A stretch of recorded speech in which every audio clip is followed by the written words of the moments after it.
It feels like the Suns have already clinched a playoff spot with this crowd. Man, they are revved up on a Sunday night in downtown Phoenix. Suns win at 120-98. Let's hear from head coach Jordan Ott, who picked up win number 40 of the season. Second win, Colin, tonight. Just what did you see from the collective team effort and just the group's ability to respond?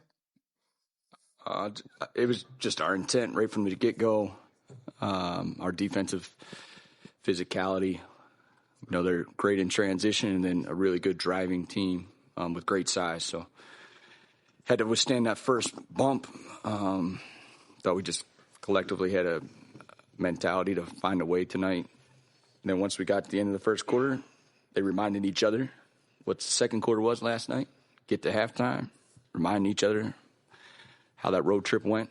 It was just our mentality from the jump, and it lasted, especially all through those first three quarters. Coach, it's one thing to shoot the way you guys did from three. It's another thing to have the spacing to go along with it. How would you assess that part of it and leading to you guys having those kind of numbers from three? Yeah, I think there at halftime, I don't know if we were 11 of 19.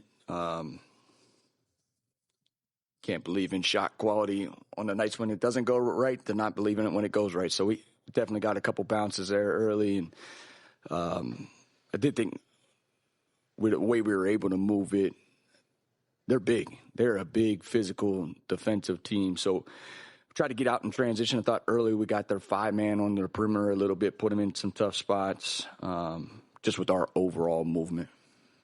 With Devin, and maybe that's why the 5-man, Jacob Poeltl, played 17 minutes, took one shot, and wasn't seen again. It wasn't effective. And, with the Suns being that small, obviously, Barnes and Brandon, they're so big out there. And whatever his name is with 29 letters in his last name, he came in there and played too, Go ahead, say it.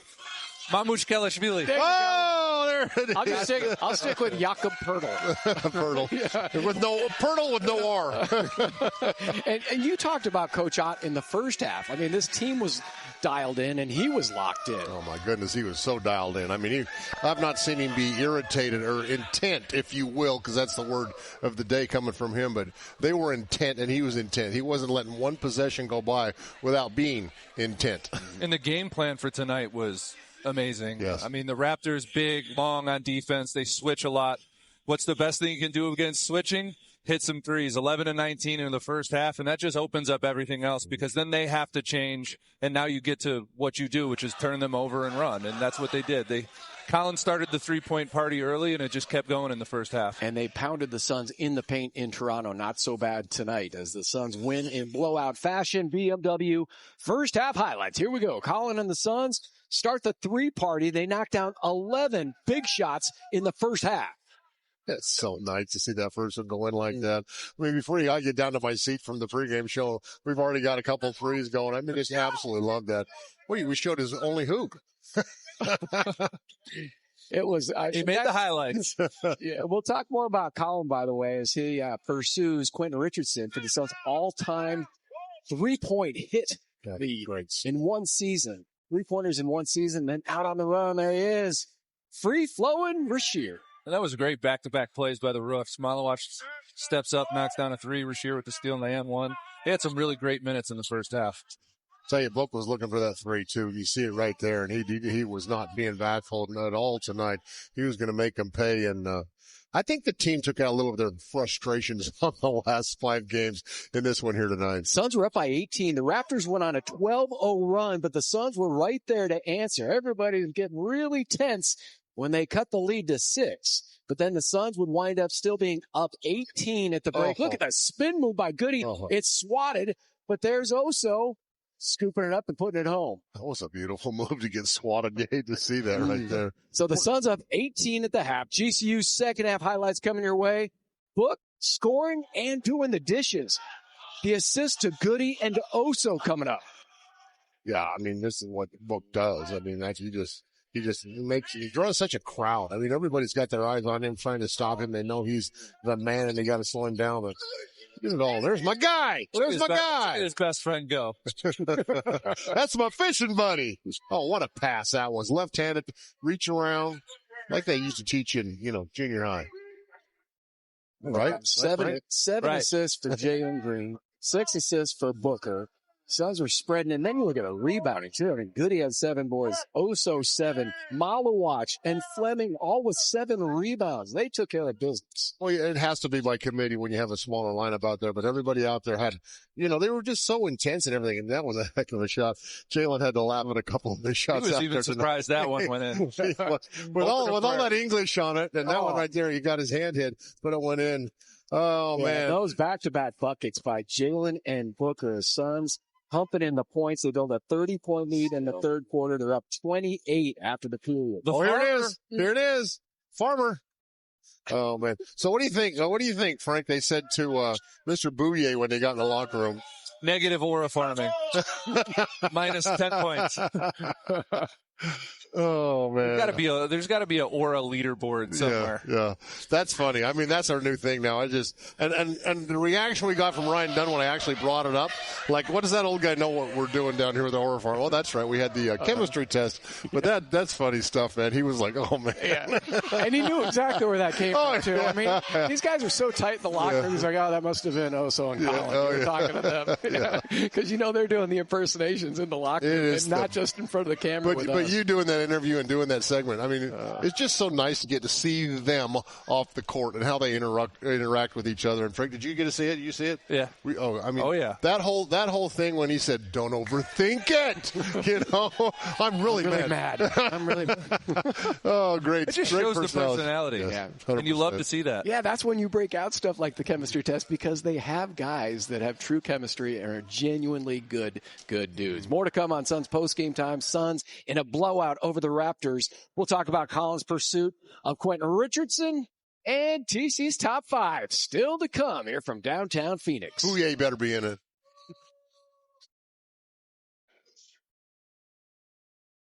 We're playing better like we thought, right? Just great response after a tough one last night. Our intent to guard from the jump, I love it. 20-point first quarter set the tone in that third quarter, 21-point third quarter. We know what's coming. We know what's coming. This stretch run, enjoy our time when we get it. Thankfully, we're in Phoenix where we can get outside. And we're going to come back and get to work. And this has been an insane schedule. And we're coming off the third set of back-to-backs in like the last 10 days, 15 days, something ridiculous. And to come out with that kind of a performance after the letdown last night and the losing skid, says a whole lot about the team and their leader. Oh, it absolutely does. I mean, he commands respect. And this guy, he's learning on the fly just like the players are.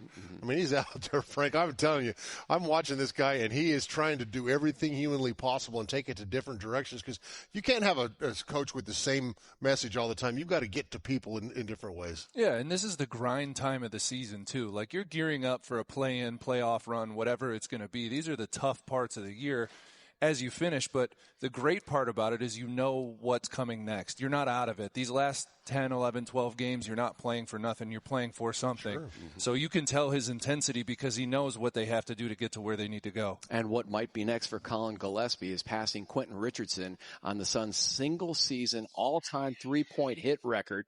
Most threes in one season. He got 4 more tonight, so that's 218 for Gillespie. Quentin Richardson in 04-05 with 226, so he needs 8 more to tie, 9 to pass him. But a big difference between Colin Gillespie and Quentin Richardson. And I wish Q would have stayed here longer than one season, but he was a one and done.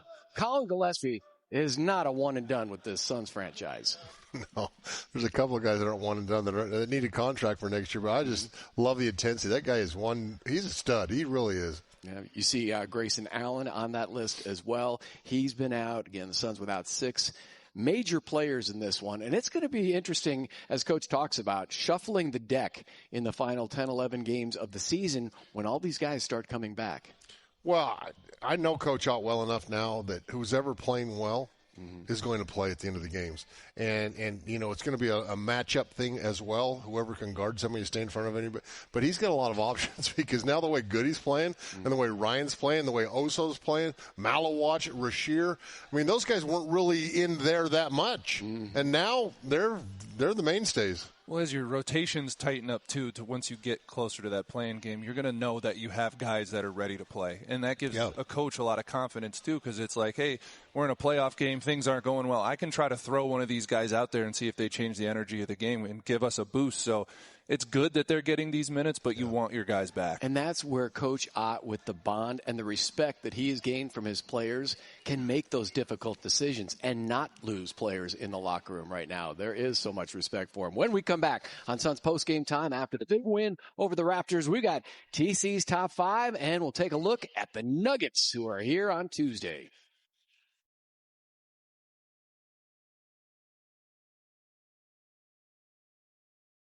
Today's Parker & Sons Seats for Soldiers recipient is E6 Staff Sergeant Michael Sweatman. Sergeant Sweatman served 14 years in the U.S. Army and completed 4 tours in Iraq in support of Operation Iraqi Freedom with the 1st Armored Division and 1st Cav Division.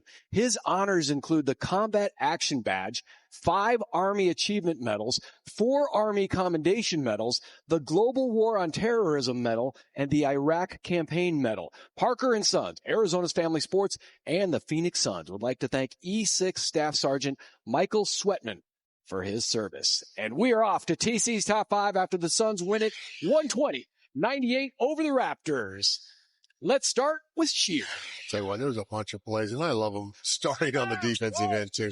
Sneaking in behind Brandon Ingram and just saying, I'm going to go in here and play this up. We got the foul on that one, too, right? Nice play. All facets of his game. Yeah, absolutely. Oh, man, get that. There you go. That was a long night for Brandon Ingram. He wants to forget that one. Everything he did was coming back at him or missing everything. And look, we're going up high and hitting his hand right there. And I think he was going to go off the glass, but he got fouled right there and stopped his hand from falling through. And it's still right in the hole. What kind of fun tonight he did. He was having a good time. Oh, what a spin by Goody. And Oso picks up. What is he doing? He's doing the dishes, cleaning up after him. Cleaning up Goody's mess. Look at Brooks looks like he's in Yale going to playing the Ivy Leaguer. Aura farming. I love it. Oh, that is so fun. Oh. That is massive fun. Oh, that is so fun. Just taking it away. Brandon Ingram's like, are you kidding me? What happened to me? Everybody's taking the ball away from the big fella. Way to go, Ryan. Oh. Is it farming? Oh, yes, for sure. Is that? Yes, I think that qualifies. Yeah. I love when they talk about Mark Williams with the block, and then he just looks up into the stand. Well, and even Ryan mentions Mark. Exactly. Mark. I know. They're talking about it all the time in the locker room. Valley Toyota dealers going places. Suns staying here at home, hosting the Nuggets. That'll be on national television. And then after that, it's the Utah Jazz here on Saturday and off to Memphis to take on the Grizzlies. So Nuggets, Jazz, and Grizzlies. Told you that the Nuggets got the win today over Portland. More big numbers, obviously, for Jokic, like 22, 14, and 14. But the big thing for the Nuggets is they're healthy. They're getting everybody. They've gotten everybody back. Aaron Gordon is back. Cam Johnson is back. Christian Brown is back. And even Peyton Watson for them. Yeah, that's a good team. I mean, obviously, when you have Jokic at the helm, I mean, they're a team. I don't know if anybody really wants to play them. They're really, really. Oh, and by the way, I got to pick them in my team to go to the final. Oh, with your pick? Remember? Yeah. My last pick. Was that the one I traded to you? When you were complaining about... You were not going to pick them. You were going to pick the Rockets. I could have, but then you'll never know. Well, I think I do. Thank you would have sufficed. You would not have given it up that easily. See, he's not complaining now about getting the 3rd pick in the draft twice. If I was picking somebody who deserved to pick out of 3 people. What was the lesson that you learned tonight? Be nice to the main guy. No, stop complaining. I'll be nice to you. Well, that's true, especially when I can change the order in the draft. I looked down and I saw the order. I changed it. And you lived with it. And you took the Nuggets. What am I going to do? You took the Nuggets. That's still a really good choice. All right, Frank. Except for on Tuesday, it's not a good choice. We're not taking the Nuggets on Tuesday. Take those, I think they call that a conflict of interest. Oh, man, I'll say. We'll take that nice baby blue suit to the dry cleaners. Maybe we'll see one thing about that You'll suit, see it again. you can't wear that suit twice. Yes, I've worn it multiple times. You can't wear it against the Grizzlies. Nope. That's their color. We learned that. I wouldn't do that. Okay.